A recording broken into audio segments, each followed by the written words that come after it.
gonna be Caris against Henry, Chao, Gardevoir against the Dragapult. The two best decks in the format, Adam, would you say? Yeah, Dragapult considered now to be the strongest deck, the deck to beat, and Gardevoir, the deck that is in the best position to do so. We had the pleasure of casting Henry Chao yesterday after his undefeated run, and that ended up in a tie. So perhaps it is still a little bit up in the air, folks, whether or not Gardevoir has what it takes to de-seat Dragapult, or at least put a decent anti-meta threat on the table for this format and upcoming tournaments.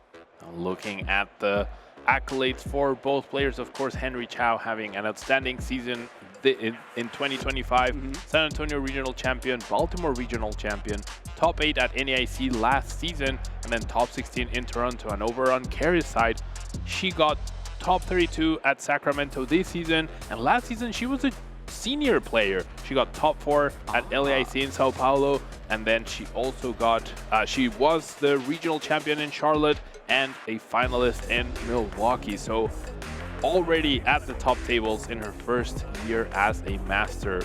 Very, very impressive. An impressive pedigree, and she's got to take down a player who is in the running for a third regional championship in a single season, playing a deck with some tech to try to take down Dragapult. Now, looking closer at Caris' build of Dragapult, this one does not have Dust Noir. Is playing something much more straight up, exactly what we saw in the last mirror match on stream. We'll have to see how this coincides with Gardevoir. We know that Dragapult players traditionally love having Dust Noir's Curse Blast for that extra 130 damage to take down Gardevoir at the end of the game. But Henry Chao missing out on Kirlia, right? Trying to find Zoroark EX as an additional draw engine to supplement that. Getting more energy in the discard pile, perhaps. A little bit of thinning, a little bit of card draw goes a long way. We'll see if it lines up. On the match we saw from Henry's deck on stream yesterday, the Zorua was prized, so the Zoroark was MIA for a game, and you can see the duality of this list when it has access to that extra trade, aka refinement, versus not. And we are seeing on screen, Henry has now mulliganed twice, whilst Caris mulliganed once, but now she will get that extra card. But going back to the list that you were mentioning, Henry has that unique 1-2 Zoroark EX line. Caris does have quite a variety of supporting Pokemon, even if it's not Dusknoir, does have the Monkey Dury, does have the Holucha, does have Bloodmoon, Ursaluna EX, and also has a lot of supporters to go along with it. I think both players really recognize, as we see Henry mulligan for a third straight time. Both players are recognizing the strength of Buddy, they are using it themselves, but Caris adapted her deck quite well, having Jack, having Brock Scouting, having Crispin, and having Professor Turo scenario as well.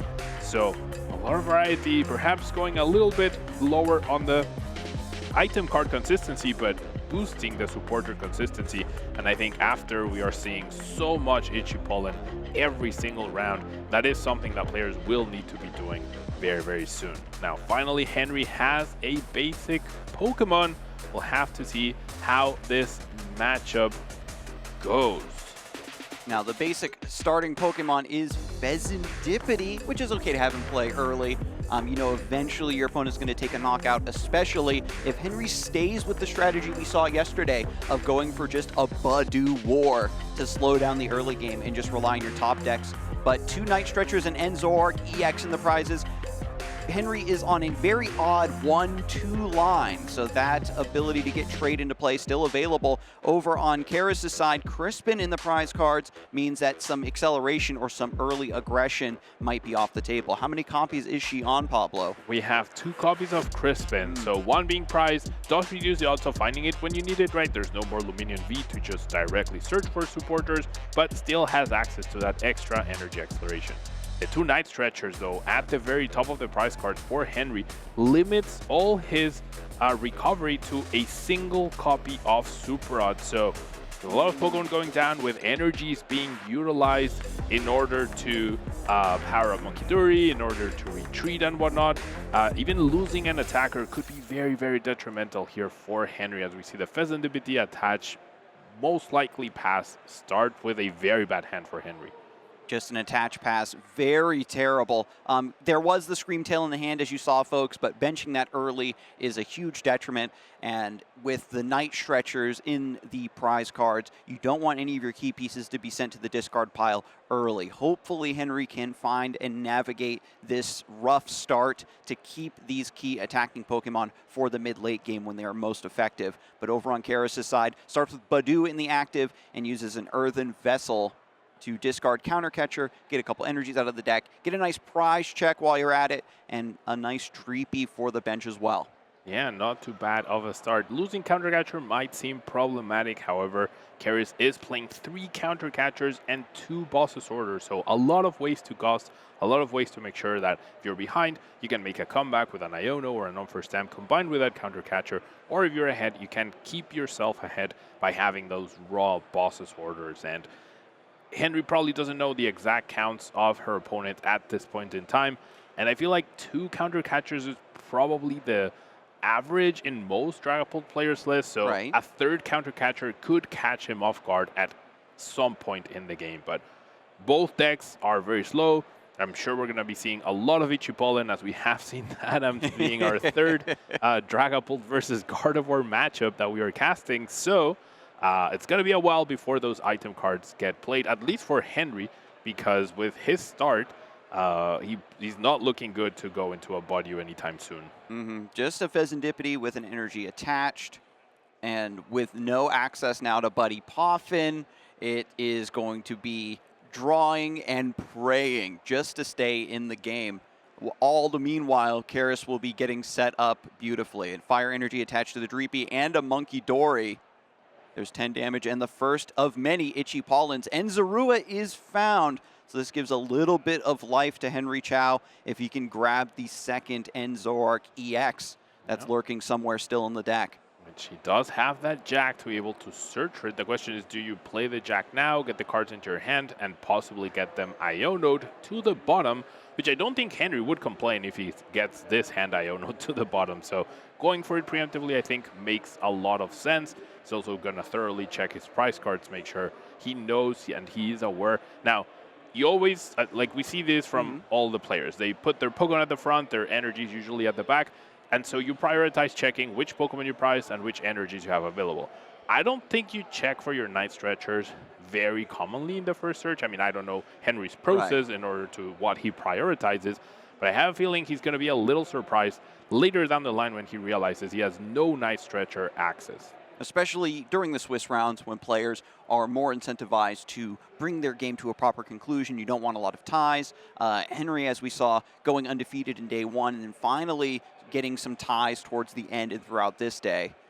But with some extra time that is allotted for our top cut, might be more inclined to do a more thorough check and is counting the energies now, as you talked about, Pablo. There is 1 Darkness Energy in the prize cards. The second one was in the hand, so needs to keep very careful track of where this Darkness Energy ends up so that Monkey Dory can be used later down the line. Now, does check for the Professor Turo. Seems like he's checking for the tool cards. He honestly might realize Henry just did a funny face being like, is there really no Night Stretcher? He's checking his hand. Yeah, look at his frown. Look at his frown. He's definitely confused and like, wait, where are my Night Stretchers? This is very odd indeed. Where art mine Night Stretchers? But when you're looking through the deck thoroughly 2, 3, 4 times, there's just that instinct, right? Wait a minute, did I see a Night Stretcher? And you just go back and double check. Yeah.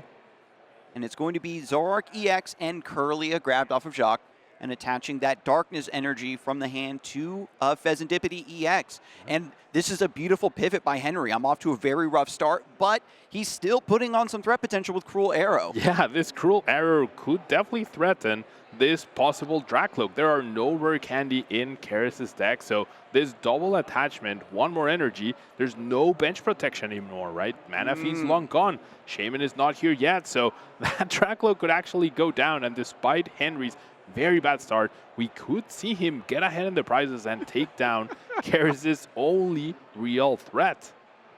And Caris just saw of course, the Zoroark EX being added to the hand.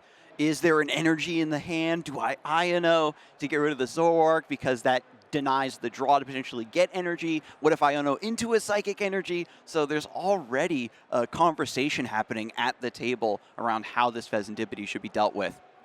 And this is so good by Henry. Like, he had the choice between Screamtail and Fezandipity X in his starting hand.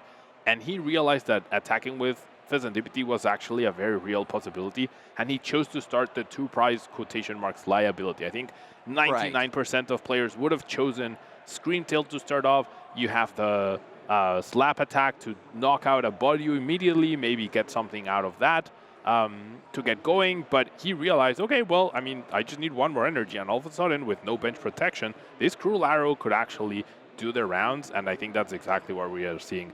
I think Caris, also because of that, choosing not to attach an energy because it's very likely that it's just going to go down anyways.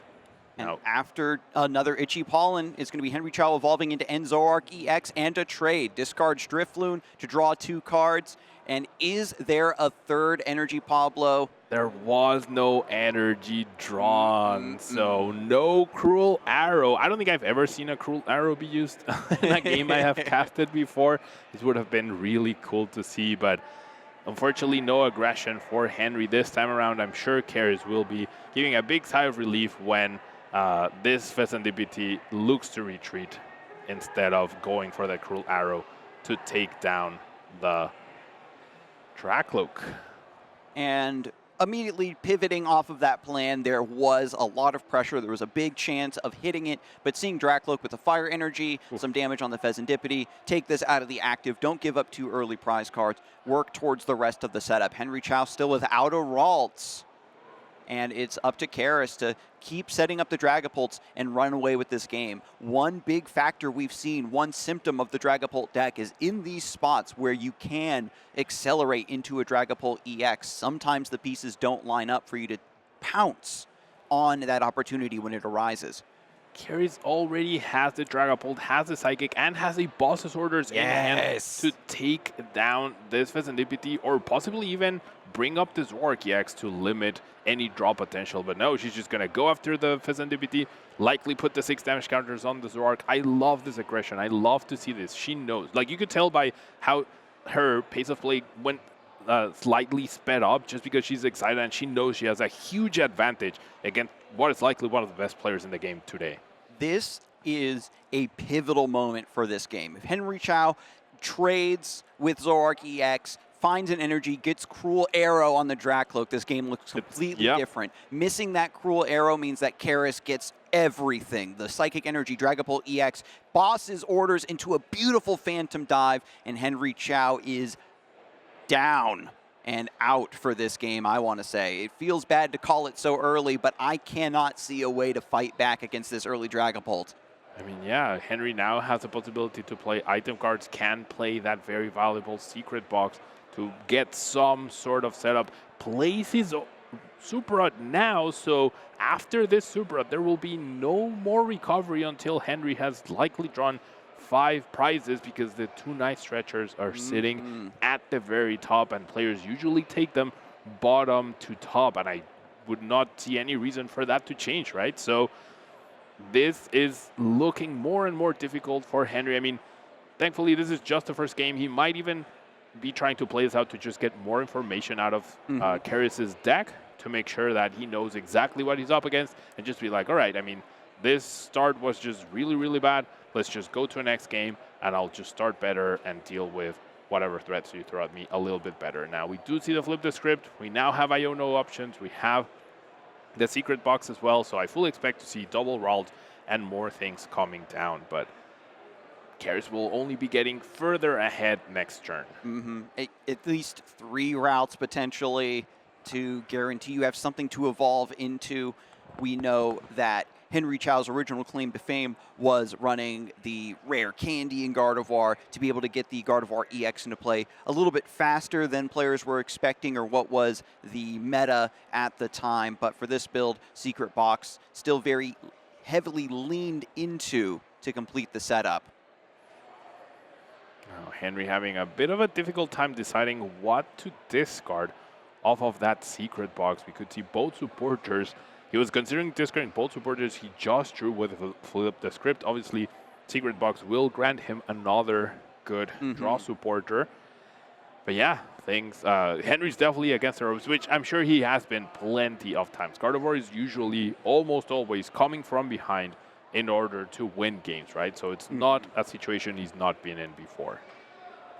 Especially as a Gardevoir player that's stuck with the deck through thick and thin. Oh, yes. Knows how to play against bad situations, bad matchups. And as you said, Pablo, even if he goes down, he's going to go down without a he's not going to go down without a fight, and is going to collect as much information about Caris' list as possible. Yeah. So after Artisan, Earthen Vessel, Rescue Board, and Professor's Research are grabbed from the secret box, the assemblage of the board is still coming together. Professor's Research is then played. No, rather discarded to Earthen Vessel. Yeah.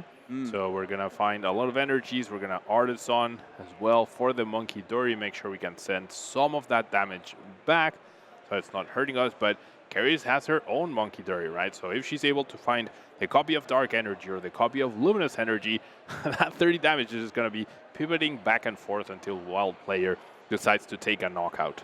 Yeah, Henry Chao can send some of the damage back over to Badoo, take a prize card, see a little bit more of the deck.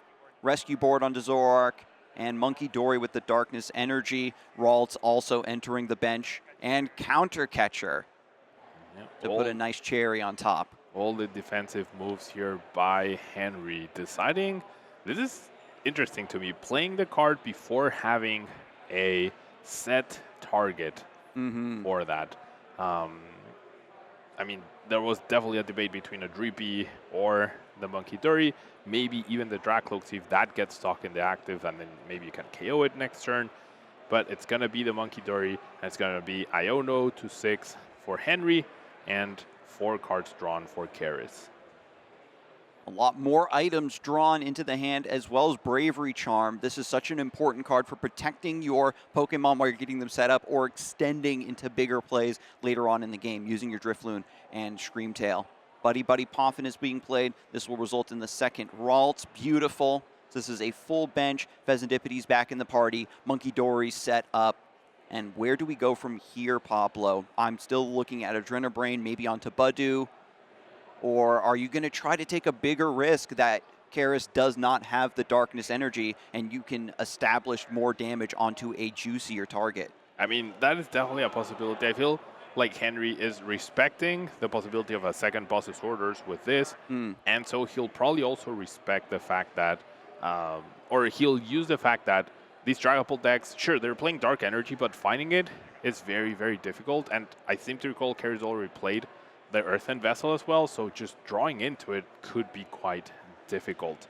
Some very bold calls coming from Henry. At first, leaning into Cruel Arrow to offset a very slow start, and now taking the risk of, I don't think that you have a way to get that Darkness Energy. I'm going to start stacking damage on Dracloak instead.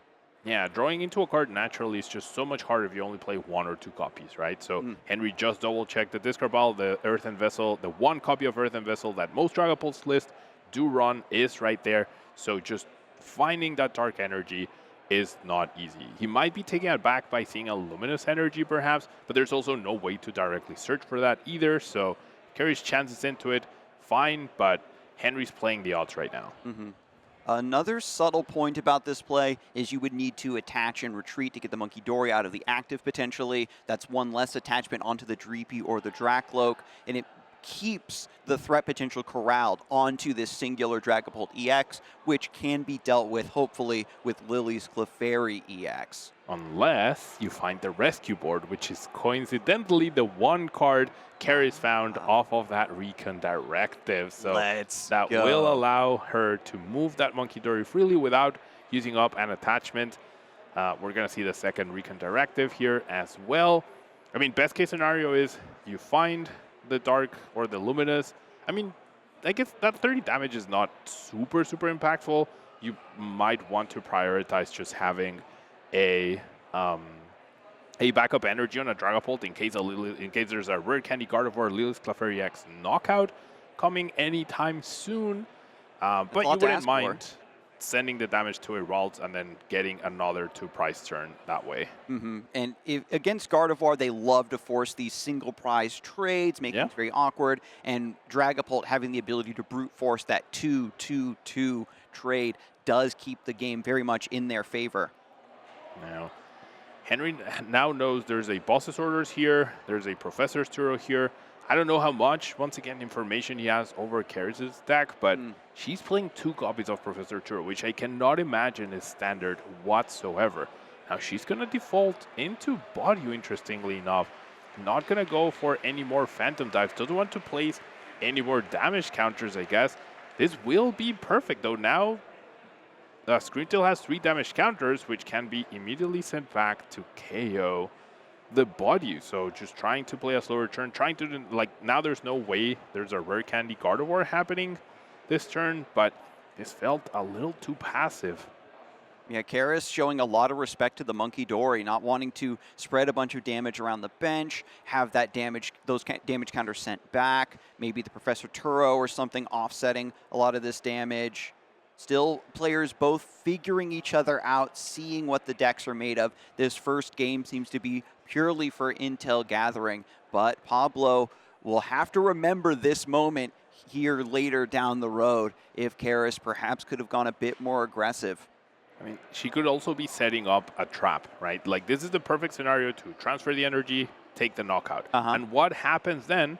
You go aggressive with your on-first stamp. You bring down Henry to 2 cards. You know they do not have access to Rare Candy Gardevoir this turn. Even finding a Kirlia feels pretty difficult at this point in time. So this could be a sort of trap that Caris is trying to set up that Henry, I don't know if he'll fall into it. So after the Iono, it's going to be trade with Zoroark EX to see 2 more cards. Still trying to find Gardevoir, at least a Kirlia.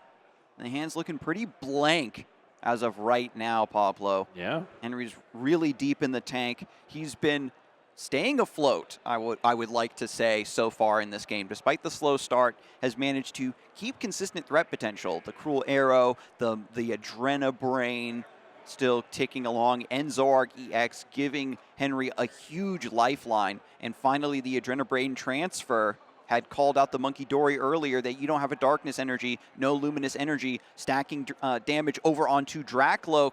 Henry's planning for some massive swing turn in the future. Henry not falling for the Body on first stamp trap, but Caris just top deck that Luminous Energy, so we could be seeing that damage heading back over on Henry's side of the field and 2 Pokemon going down. And if Caris finds the second copy of Boss's Orders, we could see both Ralts going down. So these Recon Directive is huge. Unfair Stamp is picked up. No knockouts were taken, but that's still a fantastic card for Caris to sit on. We'll see if that ends up being the grab from Recon Directive.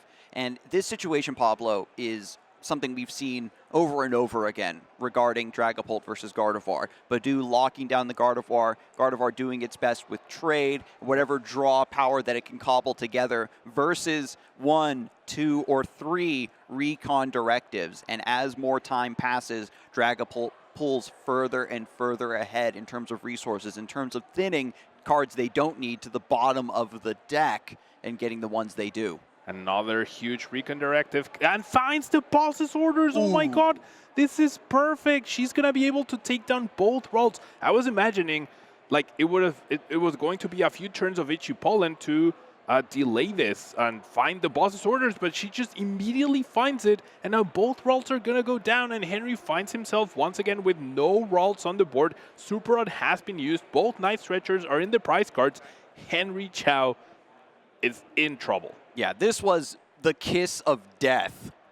Boss's Orders devastating, taking down both Ralts, and Henry Chao is incredibly far behind. If there was a third Ralt somehow on the bench, you still have a lifeline of Rare Candy, Gardevoir EX, bring the Lily's Clefairy, try to swing back, but without that acceleration, I don't know what Henry can even do from this point. He surprised me earlier leaning into the Cruel Arrow when I thought he didn't have a real play, but now from here, it's looking even murkier. It's murky. Yeah, I mean, he swamped. There's just no way. No way. Like, how do you he has 1 Ralts left, right? That is all he can muster, and then he needs at least a turn. And now with Monkey Dory, Ralts in the prizes, Night Stretchers in the prizes. Ralts in the prizes. There you go. Done. Let's head to game 2. Nothing to do. I was so focused on the Night Stretchers, I forgot that there was also a Ralts in the prize card. So Caris winning game 1 against one of the final bosses of North America, Henry Chao, 2-time regional champion. Is he finally getting stopped here in top 4?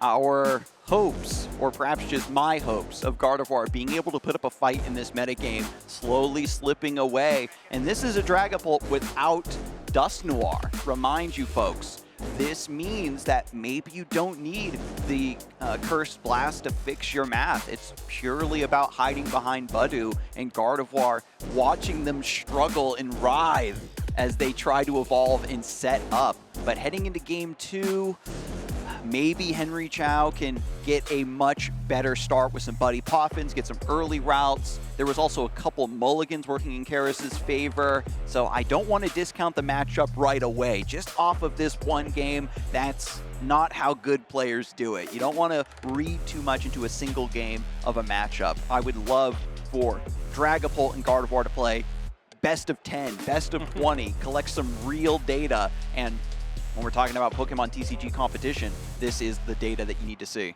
That was an incredible find, that boss's orders in the last turn of the game. Just finding the second copy. I generally thought we were going to see a few turns of each but I love how Caris recognized that as long as she slowed down the game and was patient, she was able to get into the spot. I'm sure many other players would have just immediately gone back into the Phantom Dive. I was thinking we needed to be aggressive as well, but the Itchy Pollen worked so well.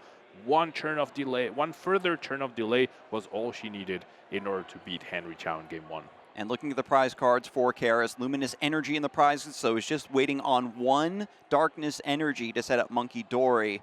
Super Rod, Jacques, and Brock scouting in the prizes as well. If Henry Chao is able to get an early Budew, he does run 1 copy himself, could keep Caris from getting set up consistently. Yep, that Jack not being available. There's 2 copies. There's 1 copy of Brock. But yeah, I mean, it could be difficult. She plays a lot of supporters, right, to help her set up under Budew, but 2 of those key supporters are indeed prized. I'm still returning as well to that turn in game number 1 where Henry Chao needed another energy for Cruel Arrow to take out that Dracloak and completely shift that game into a different timeline.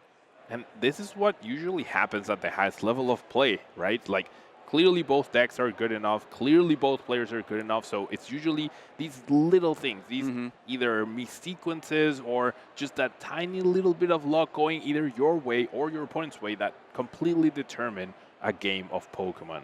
And fortunately, Henry Chao is able to play this Buddy Poffin, is not under item lock yet. That was just Caris's first turn.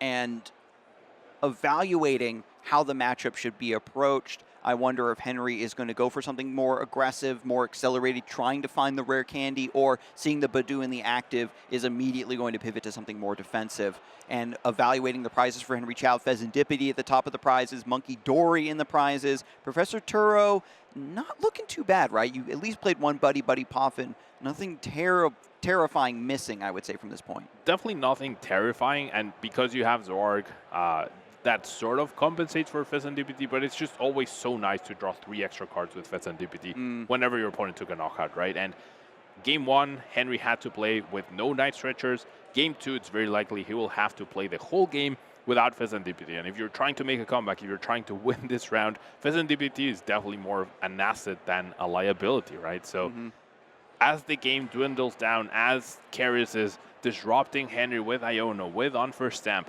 Zoroark EX is good, but you're technically only getting 1 extra card, right? Because you have to discard 1 in order to draw the 2. So it's only a +1 gain. Whereas Pheasantipity is always a +3 gain whenever you use it. It's just 3 straight cards at no additional cost. So I'm not sure if Zoroark EX on its own can carry Henry all the way to the finals. And Henry Chao is going to recognize this, sees the Pheasantipity is missing, and thinks, okay, I can't have a comeback victory without Vezendipity, most likely. Can I try to be aggressive? The key to Gardevoir shifting into that aggressive stance is going to be Secret Box for Rare Candy, getting Gardevoir EX. This was Henry Chao's original power play that he rose to prominence on the back of, but Badu shuts that down. No Secret Box, no Rare Candy. You've got to evolve straight up, and doing that in the face of Dragapult is always harrowing. But does at least grab Badu and end Zorua from the Buddy Buddy Poffin, and Earthen Vessel discards a Psychic Energy. That Kirlia discard is very scary. You can see how Henry's definitely hesitating on what to discard right here. You discard that Kirlia, you have one left, because you're probably going to be under item lock quite a while before you can get to Gardevoir EX. So I like that he changed his mind. I mean, of course, he still has the other Kirlia, but even you can't play Ultra Ball to find it. You only have one copy of Jack, so getting a Gardevoir EX set up could have been quite difficult overall. And the Dark Energy hitting the discard as well is telling me that Henry's about to just go into an Ichipollen, make sure he's slowing down Caris as well. And even though the Kirlia goes to the bottom, there's plenty of ways to shuffle the deck. Yeah, Artisan loves to be used by both players in this matchup, and Henry is kind of already on the back foot because it's up to him to be a little bit more aggressive. The way that Dragapult and Monkey Dory spread damage, if Caris gets the upper hand, starts to be aggressive first, it is much more devastating for Henry Chao to receive those Phantom Dives, as opposed to Henry Chao going for some early knockouts and having Gardevoir EX and the threat of Lose Clefairy to then counterattack versus the Dragapult EX when it tries to bring the game back into Caris's favor. So a lot of back and forth, and we've got classic Badu chicken in the active spot. The attack we have probably seen the most of this weekend is not Phantom Dive, is not any of Gardevoir's attacks, it's Ichipollen after Ichipollen after Ichipollen. Now, that Iono was very useful for Henry. He found the Jack and he found a backup route. So you really can't ask for much more. Whereas Caris is now thinning the deck with that Arven, but no Dracloaks were found. So now, because both players are using Ichipollen, they both have to slowly build up to those stage 2s. However, without Dracloak in play, Caris loses that extra card advantage that you would usually expect from these sort of decks. And with Jack priced and with Brock Scouting priced, getting a single Dracloak out could be very difficult for her. As you can see, folks, this matchup hangs in the balance, the thinnest of margins to see who is going to have the biggest advantage. And Henry Chao right now with Jack can grab and Zoroark EX, start seeing many more cards, can grab a Kirlia, where Caris is trying to top deck Dracloak. Yep, and Henry, even though he doesn't know what's in Caris's hand, he knows what isn't in her hand, and that is Dracloaks, right? So Henry's gonna do his absolute best to not play an Iono, not give Caris an extra access to the deck. Also probably knows there was no Iono either, right? Otherwise she would have likely played that instead of the Arven for two not so useful cards to just try to find those Dracloaks. So Henry now has a huge advantage here, and once he finds a Dark Energy, that Badu in the active, even though it doesn't have extra HP because of the Bravery Charm, will just be invincible at this point. But Caris pulls Dracloak from the top of the deck and Artisan to pull one more basic Pokemon from the deck as well. This is potentially going to result in a chain reaction of Recon directives depending on what the two top cards of the deck are after this shuffle. Yep. And Henry Chao, with the potential to run away with the game in terms of resource advantage, might lose that opportunity here. Recon directive not offering up a second Dracloak. Not offering up the second Dracloak, but Caris does have the Crispin in hand already. She can search for the Psychic and she can search for the Dark, get both cards attached, and all of a sudden that Badu is going down thanks to the damage from Adrena Brain. And freeing yourself from item lock is going to really help Caris get an aggressive stance in this game. We've got Dracloak on the bench with the Fire Energy attached, Psychic being grabbed from the Crispin, and so this is a Dragapult ready and waiting to happen. Meanwhile, Henry Chao still going to be under item lock, has Zoroark EX, but has to find Gardevoir to stand a chance. This is now the clock hitting 0 for Henry Chao. You've got to pull the trigger. You've got to get your setup here. And Caris now in game number 2, 1 win away from advancing to the finals, is forcing Henry Chao to play at her pace. Yep, this was a great turn for Caris, even if she just had the Crispin. Because she found the track cloak, it just made the turn even better. However, it's not all love and roses here. Like, there's definitely still the possibility that Henry evolves into Gardevoir EX, searches with the Artisan, the Screamtail, and just takes down the only Dracloak that Caris has in play, along with the energy that she has in play, and with no rare candy being available to her in her list, there would be no way to get a Dragapult EX active, powered up in the next turn. Henry Chao, despite how grim it might seem, always has these angles to completely run away with the game. It's gotten a little unlucky each time so far, but you called it out earlier, Pablo. He's reading Caris's hand. He's understanding the situation that he's been put in, and as we saw in game 1, is prone to take these bold call-out plays and say, I know you don't have these cards, I can stack damage over here, or take a big risk there that can result in a massive payoff if it works out. Henry Chao hopefully digging for another daring gambit to take game number 2. Henry already has the Gardevoir EX in hand, which is crazy. We're definitely going to see this knockout this turn, and that will fully put him in a commanding spot in this turn. Has a Dark Energy as well to transfer, I mean, that 10 damage, or there's going to be 33 damage counters there because of Gardevoir EX's ability. So things are looking fantastic for Henry, and that's all it takes, right? One turn of Ichiball, you slow them down, one turn, and then all of a sudden you run away with the game. Now, this doesn't put Caris out of the game by any means, but with one Crispin, oh no, there's another Crispin still left available, but with one down, with no Dracloaks in play, it's looking a little bit grim here. This matchup is so volatile, Pablo. We're going back and forth. Oh, Caris is favored. Henry Chao pulling off this massive counterplay to take down the threat of the Dracloak. And now it's suddenly over to Caris to find a way out of this precarious situation. There's an attached return plus Psychic Embrace attached to Monkey Dory to retreat, and Screamtail now hitting the active spot. What's fortunate here is you can just go for the standard double Psychic Embrace and just a little bit more thanks to Monkey Dory to take down Dracloak. No need for Bravery Charm to reach a little bit higher using the Roaring Scream. Now, Henry only attached 2 energies to the Screamtail. That's 80 damage total. Okay, we're transferring the damage to the Dracloak, so now we can snipe it for 80 damage as it had 60 HP left. So Caris against the rope has the possibility to item lock, but Henry's board is now looking very, very scary. And Roaring Scream needs to be dealt with.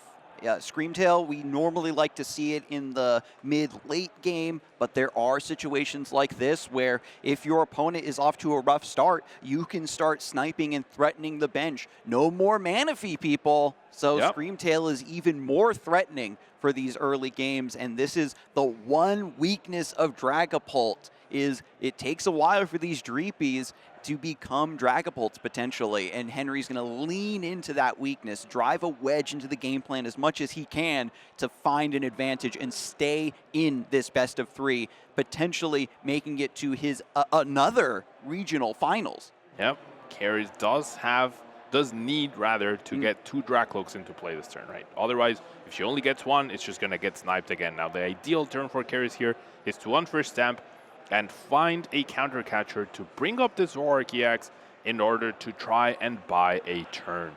Otherwise, now that she's committed the energy, she really needs to find a counter catcher. If not, we're just going to see whatever energy gets into play just immediately get sniped away. Unfair stamp, another big piece that you said, Pablo, limiting Henry Chao down to just a couple cards, plus whatever he can grab from Zoroark's trade ability.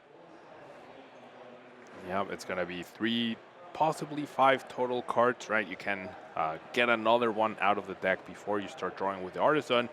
You're likely going to be under item lock. I mean, Henry doesn't play Switch anyways, but it's going to come down to finding either Rescue Board or Professor Churros scenario. So 3 outs for Henry, and there is a Professor Churros in the prize cards for him. So it's going to be quite difficult. But first, we need to find that counter catcher, Adam. Dracloak's doing their work with Recon Directive. Wait. Counter catcher is offered up beautifully, and Never Crispin. mind. They're tied in prizes. We cannot counter catcher. We do have boss's orders. Okay. Yeah, so that works. But yeah. The stall play still comes through. Zoroark EX with 2 retreat in the active spot. The classic Ends deck has Ends Castle to offset this, but Henry Chao needs to find an attachment and rescue board. It's going to be trade. Rare Candy goes away. Rescue board is in the hand, plus an energy. He's already got it. He drew. Oh my goodness. Unfair wow. stamp isn't real, question mark. Henry Chao with the protagonist crazy. energy, bringing Roaring Scream back into the active spot. I almost called it Roaring Moon, I'm not going to lie. Yeah, I mean, all these ancient Pokemon, they blend together. But yeah, I mean, Dracloak gets sniped, energy goes away. One Crispin has been exhausted. There's a few energies already in the discard pile. Things are not looking good here for Caris. I mean, she can try a similar play. There have been a few energies now exhausted. But with that rescue board making this a 1 retreat cost, it's just so unlikely, right? There's 6 energies in play. You have to expect Gardevoir players are playing at least 9, probably 10. So, and you need to disrupt as well. This matchup is absolutely insane, Pablo. If you asked a Dragapult player or Gardevoir player which one is favored, it just depends on whatever game you happen to see. Yep. Depends on the day of the week. Depends on what the weather outside is looking like. Yeah, we've seen Dragapult be very dominant in the matchup. We've seen Gardevoir be very dominant in the matchup, right? So I would want to call it a 50-50, right? It's a lot of the in-game draws, in-game decisions, even the deck build and the choices you make can also help determine who ends up winning. We're going to see the counter catcher once again onto the Zoroark, and we're going to see the Iono. So Henry does have 1 Psychic Energy in his hand that's now at the bottom of the deck. There's 6 total, 4 in the discard, 2 in play. That means there's 2 energies left for him to find. Under item lock, that's not going to be easy. Can he do it again, folks? Or will Caris successfully buy another turn? The Recon Directives offering up more resources to the hand, more stalling plays if needed, boss's orders being added to the hand. Pheasantipity as well to draw 3 more from the top with Flip the Script, and another counter catcher. Henry Chao dared to pull ahead in the prize trade. It is Dared is the correct way to put it, yeah. Almost feels like whoever gets ahead ends up being at a disadvantage, right? The Ionos hurt you more. You activate on first stamp. You activate counter catcher. And under item lock, Caris has now seemingly all the time in the world to get 1 or 2 more Dragapult EXs. There's Monkey Dory as well with the Darkness Energy attached. So it's all coming up roses for Caris after another amazing sequence of draws and a Super Rod to put those important pieces back in. I saw a Dreepy and a Fire Energy. Was that a Psychic and as the well? Psychic, Okay.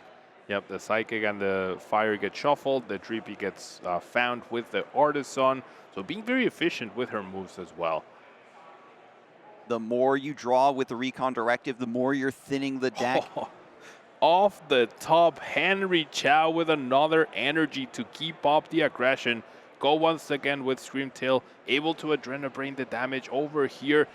Oh my goodness. Hanging by a thread, if Henry Chao does not get this energy and stalls out for a turn, Caris is able to get a threat potentially set up. And every time Henry Chao finds his way out of the situation, he pulls a little bit further ahead. And if Henry Chao can get down to just 2 prize cards remaining, then the threat of Lily's Clefairy EX to close out the game easily versus Dragapult will be the coup de grace. After an Iono, an attachment for turn with the basic Psychic Energy, it's going to be Caris going down to 5 cards in hand, and Henry Chao going down to 4. Hasn't used the trade ability from Zoroark just yet, if I'm not mistaken. Here it comes, folks. Drifloon goes to the discard pile to draw 2 cards to the hand. Another energy found as well, just to be ready for next turn. Now, I have a feeling, Adam, we're going to see another attempt. Like, Caris will try, because her Dracloak is getting sniped, her energy is getting sniped. I think we're going to see another attempt at a counter catcher plus disruption, but she must be running out of disruption cards at this point. On first stamp is down. I think a couple of Ionos are down. She does have Serendipity plus a Dracloak in order to draw extra cards, which is great. But yeah, shuffling the deck with Artisan potentially to grab that, to get that boss's orders back into the deck. Yeah. And so I haven't been seeing how thick the deck still is, but with all of the draws that have been happening with the recon directives and whatnot, I feel like the odds might still be pretty good to get another disruptive card. And Henry Chao, right, with 2 Psychic Energies in the active spot, a ton of Psychic Energies in the discard pile now. You can't use Psychic Embrace to accelerate to the Zoroark. It has to just be a pure energy attachment from the hand. We're going to see that Adrenabrain onto the Energy Dracloak. We're going to see another Gardevoir EX hit the field. I think Henry's debating whether to bench them UEX or not, but no, we're just going to see the Roaring Scream to take out another Dracloak. I feel like I'm having a deja vu, Adam. This is the third turn we are seeing this happen overall. So, and normally you would just be singing Henry's praises, pumping your fist in the air, hooting and hollering. Yes, the Screamtail is carrying the game, finally doing it. Henry's going to run away with this game. But Caris also has a lot of protagonist energy. It is just one counter catcher or boss's orders away from putting another stalling play onto Zoroark EX. And if Henry Chao stumbles, Pheasantipity offers up boss's orders. If Henry Chao stumbles against this boss, it buys Caris some time to pray for a Dragapult EX. Yep. Now, we know that there's an energy in Henry's hand, but Caris doesn't know this, so I think you'd prefer to Iono plus counter catcher, but if you can't, then you might as well try the boss's orders. I mean, I'm wondering how many times she's going to try this. She could generally, there's 1, 2, 3, 4, there's 5. Right, because Caris hasn't looked in Henry's discard pile. He's looking right now. All right. How much energy do I have to get out of this? There's the counter catcher found with Arven. Zoroark in the active once again. All right, Adam, hear me out. Henry has 1 energy left in his whole deck, which is in his hand, to retreat this Zoroark. But if Caris keeps using Ichi-Pollen, oh right, there's a Professor Churro still left. Never mind. So there's still a couple more outs. Oh, and it was grabbed off the prize cards. Never mind. I was about to say that Zoroark could get infinitely trapped, but there's still Professor Churro has a way to pick it up, so never mind. Yeah, shout out to production for that reminder. I'm very zeroed in on these energies right now as well, Pablo. And I love that Caris is still trying for this play. This is still the best line to victory. It's still very nebulous, but Henry Chao has an advantage, and this is how Caris would potentially offset this onslaught from Screamtail in order to stay in the game. It seems to be a slow and steady conclusion, but Henry Chao is in a position to take this and go to a game 3. Yep, we're going to see our 4th Dracloak with an energy getting sniped. Was there an option to still Iono? Or did you have to Arven for counter catcher? She had to Arven for counter catcher. Okay. Yeah, she didn't find the counter catcher. She couldn't Iono either. Or if she Iono'd, she would have had to hope to find the counter catcher. I see. And yep, there's the Dracloak going down after the Adrenabrain transfers. Those 2 damage counters that Ichi-Pollen keeps dealing to his Zoroark because it is weak to grass, right? So that's why it does 20 damage instead of 10. So Zoroark extra susceptible to the Ichi-Pollen, but yeah, he's got allergies. The comeback is looking more and more difficult here for Caris. I think she's going to try to lock down that Zoroark EX. Maybe there's a Professor Tour already in the discard pile. We know that there's a second copy available in the deck. I don't know if she knows that, and that's why we're still trying to go for that potential play. There is Iono plus counter catcher in the hand, so we have a stall plus disruption play potentially, and it's going to force Henry, after shuffling the hand, putting it on the bottom, to shuffle the deck up with Artisan, right? Get those cards back in the mix, and then draw for turn plus trade to find the Professor Turo scenario or something to get this Zoroark out of the active. All right, that Professor Turo tells me that she's really trying to take away Henry Chao's win condition. Like Henry Chao, there's no 2-price Pokemon now, so he cannot win next turn.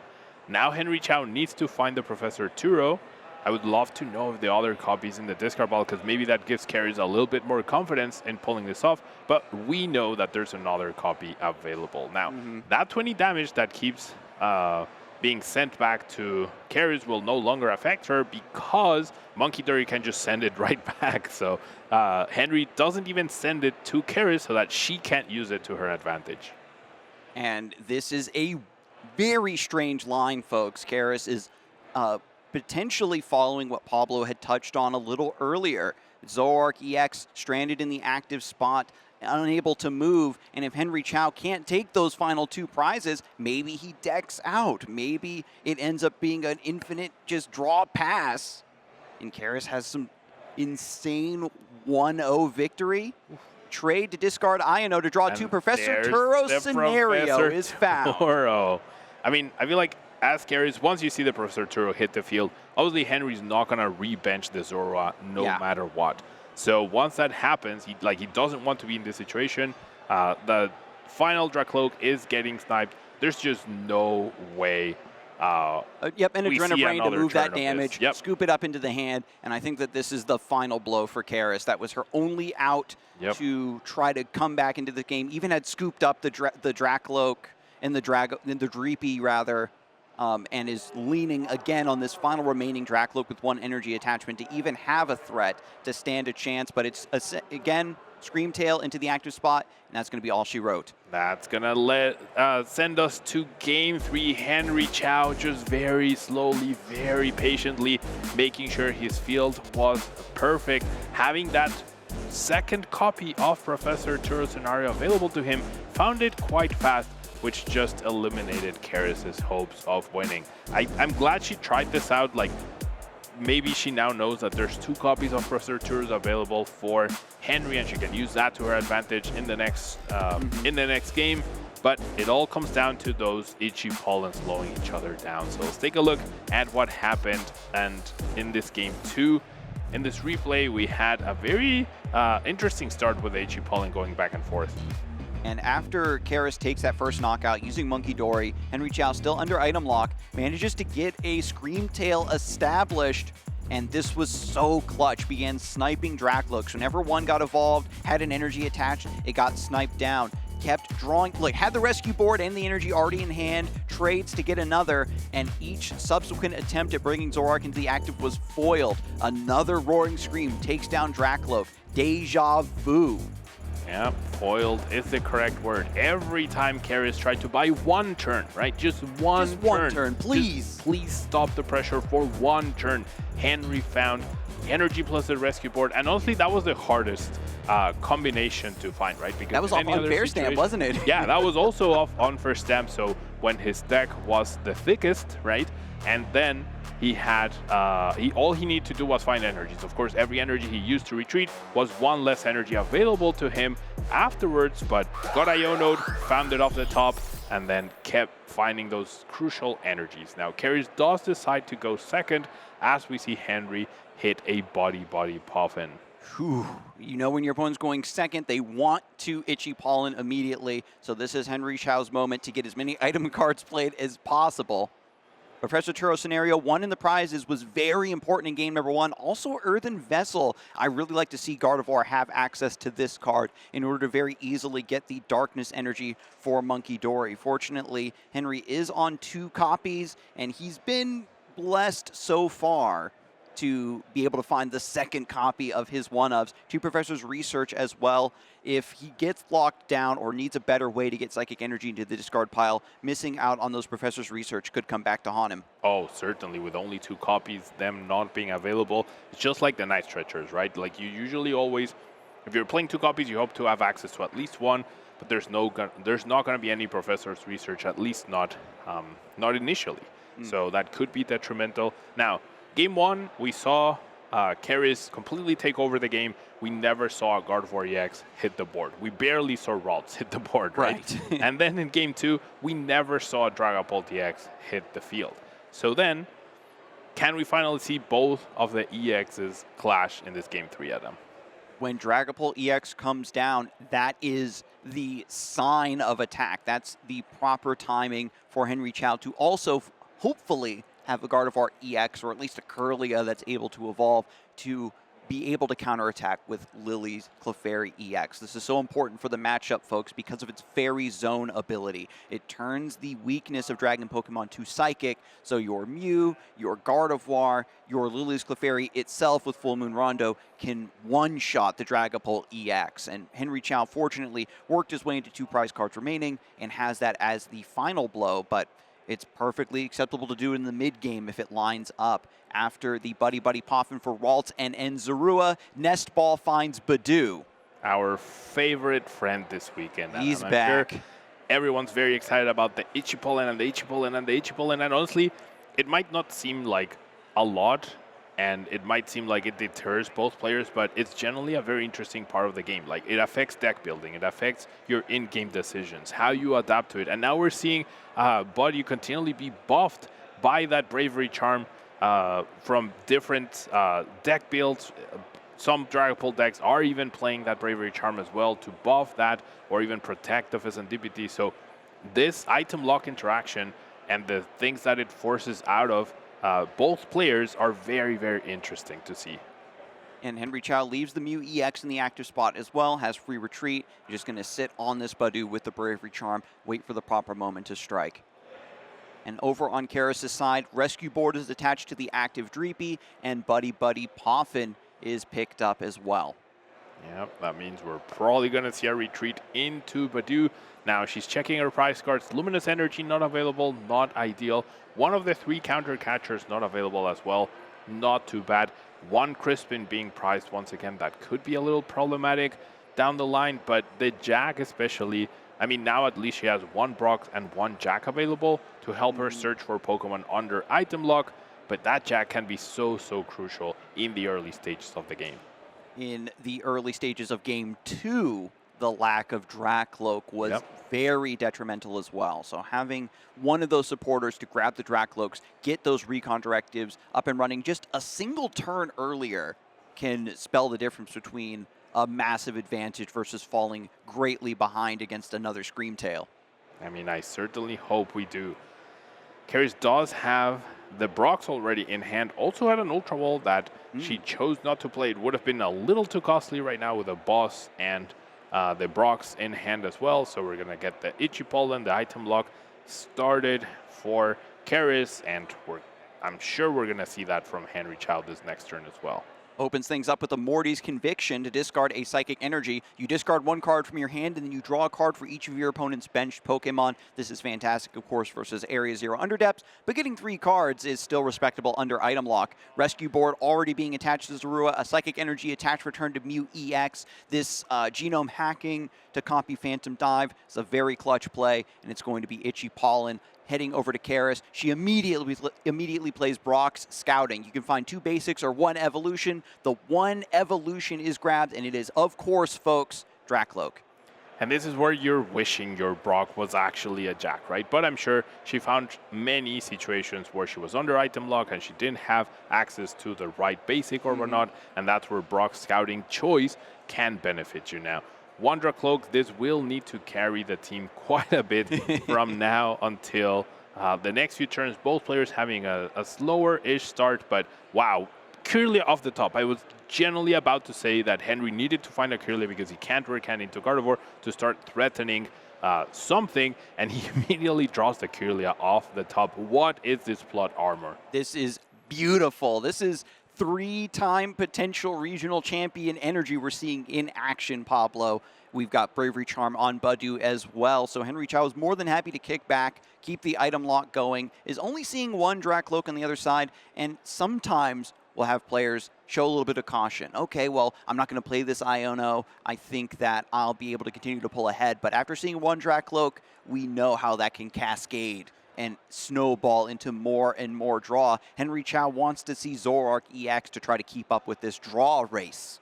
Now, that Iono was so good for Caris. She found her other Jack, and that means we're going to see a Dragapult EX, we're going to see Dracloak, or we could see double Dracloak as well, which seems like that is her choice. She's going to be able to spread out her energy, and so she's not going to be in a situation where her 1 energy keeps getting sniped off the board with that Screamtail. She can spread and have 2 Dracloaks, 1 with each energy, and whichever gets taken down, you can use the other one. So both players being super, super patient, and I think Caris is looking to find a situation where she'll have the Monkey Dory, she'll have enough damage somewhere on her field to try and take down the Kirlia and the Ralts before Henry is able to evolve. But with the Jack in hand for Henry, that's not going to be possible. Meanwhile, the recon directives are bearing fruit. Tons of cards being drawn. Blood Moon Ursaluna also in the deck for the late game.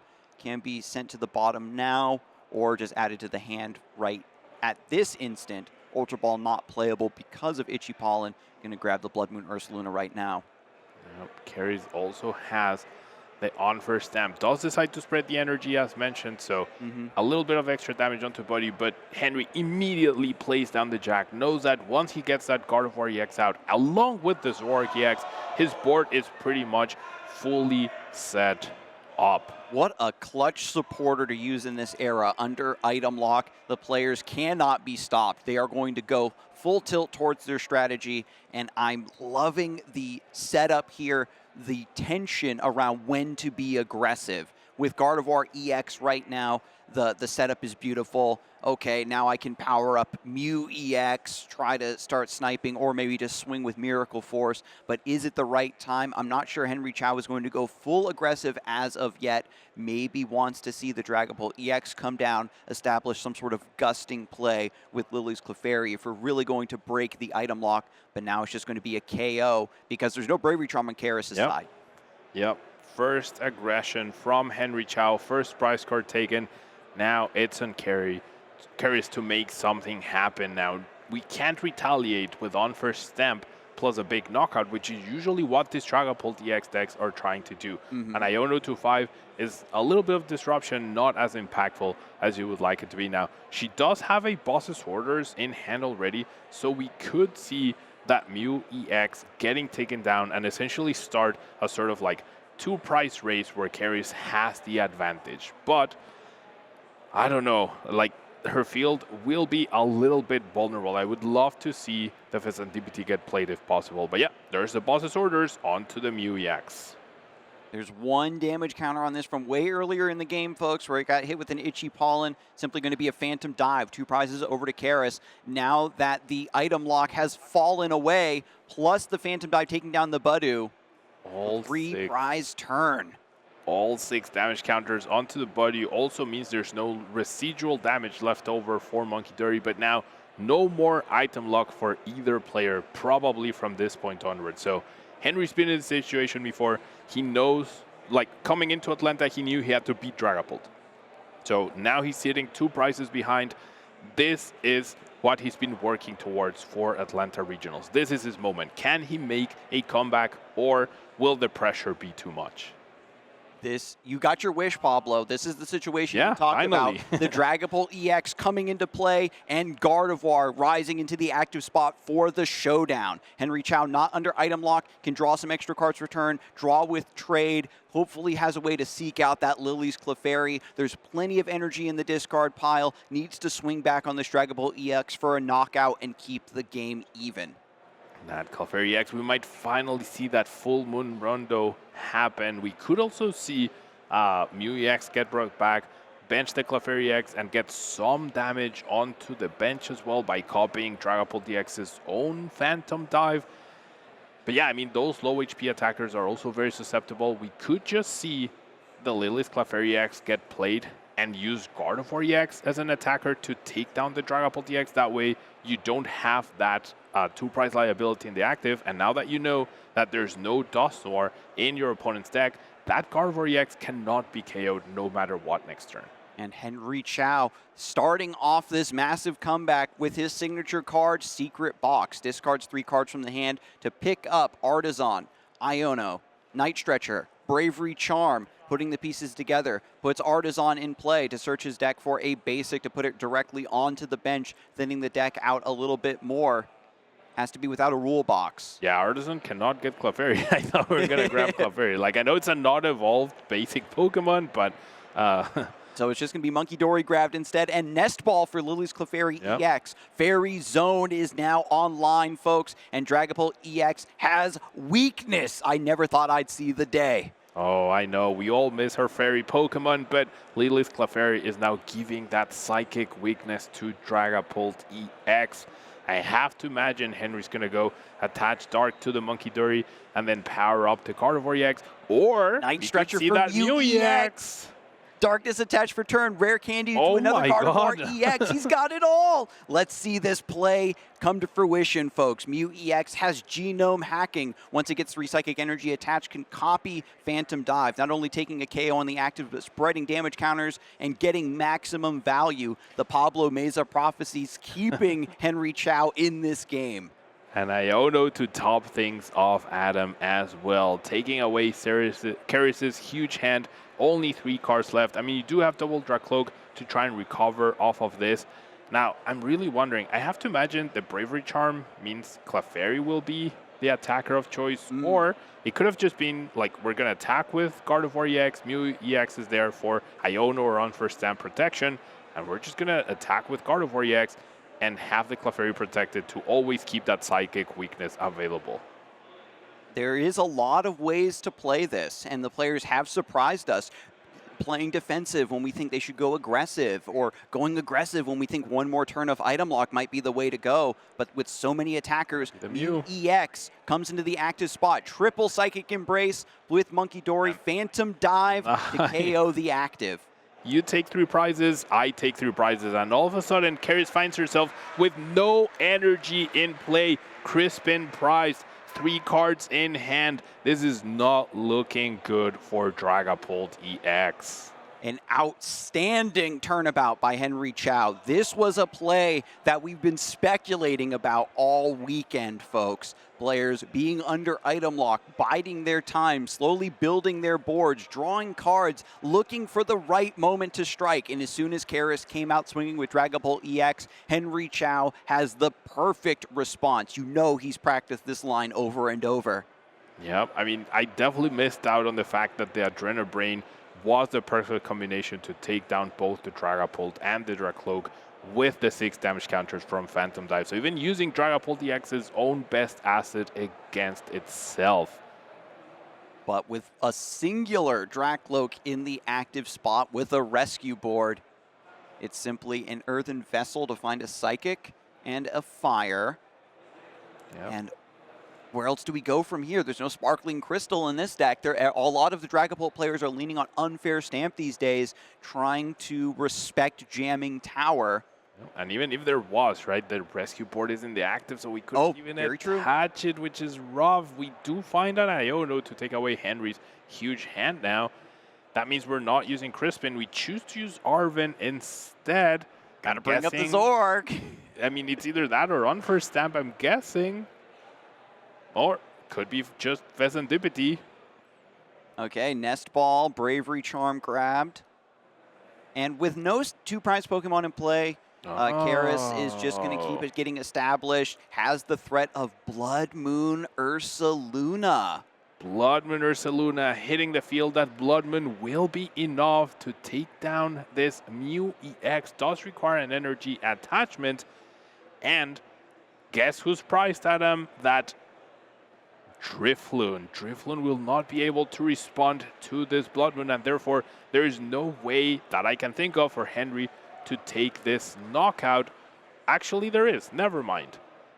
He can get back the Mew EX and then use Adrenabrain, put 3 damage counters onto this Blood Moon, and then use its own attack against itself. Genome hacking for Blood Moon with a little bit of help from Monkey Dory. Just needs to find the recovery. It's going to be Super Rod, Nest Ball, or just a Night Stretcher to get this back into the hand. Has access to trade to get 2 more cards. And Earthen Vessel to thin down a bit. Professor's research will let him dig so much. There is Super Rod, there is Night Stretcher available in the list, so we are 1 Night Stretcher away from seeing Henry Chao advance to his 3rd finals in the season. This is so unbelievable, Pablo. The Blood Moon Ursaluna also has the Bravery Charm attached. The Bravery Charm, I missed it. HP. All these golden cards, it's just, it's difficult to see. There's so much tension. We thought that Caris was out of the game with just a single Dracloak, but Blood Moon Ursaluna is so tanky. It is 310 HP. Okay, so of the course, Drifloon this being match would priced. come down to this situation. Yeah, the Drifloon being priced is actually a detriment, I guess, to this particular situation. Caris is now down to a single prize card. Henry did find an Iono, so could that be enough? But I know Caris has, Professor Turo has a copy of Switch available. Dang, that gold bravery charm really had me fooled right there. And with Blood Moon, it is important to note, folks, that you can't use it 2 turns in a row, but because of the way the cadence kind of works out, if Caris can just bring up something small, there's just 1 turn of waiting before the Blood Moon will get knocked out. Maybe some sort of retreat, I'm not sure. I mean, Blood Moon can't attack. There is a copy of Switch, right? Oh yeah, I'm looking at the Professor Turos potentially to scoop up the Blood Moon and put it back into play. I think Henry's gonna snipe the Dracloak and Iono Caris down to 1. So she would need to find a basic, which she can, off of the Artisan, but she would need to find a way to retreat that basic afterwards and bring back the Blood Moon up into the active. Yeah, and if Henry Chao goes down to 1 prize card remaining, that means that Blood Moon Ursaluna is attacking for free. Versus if you don't take the knockout, your opponent gets Dracloak for an additional card to see, versus needing to have an additional way to pivot off of the new active to reset Blood Moon Ursaluna. So a lot of factors to be weighed here at the 11th hour. Now you could also, attack with Gardevoir EX, heal 30 damage. That way you force Caris to not only have a way to retreat, but also a way to gust. And she's ahead in the prize cards. Counter Catcher cannot be utilized, and Boss's Orders is difficult to find, right? It's a 2-card combo, Switch and Boss's Orders. Can Caris do it here? Arven, 2 Arven in the hand, plus Strict Cloak, 1 Recon Directive, and Caris has to evaluate the entire situation. What resources has Henry Chao already used? What does he potentially still have access to? Blood Moon cannot be used this turn unless this Pokemon is retreated to reset that debuff.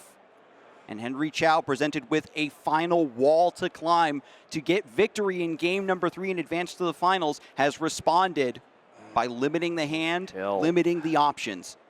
No help off that Recon Directive. Supra, I mean, it gets you something back. If you use Budew to try to slow down, it just gets Adrenabrained, and then whatever comes up gets KO'd.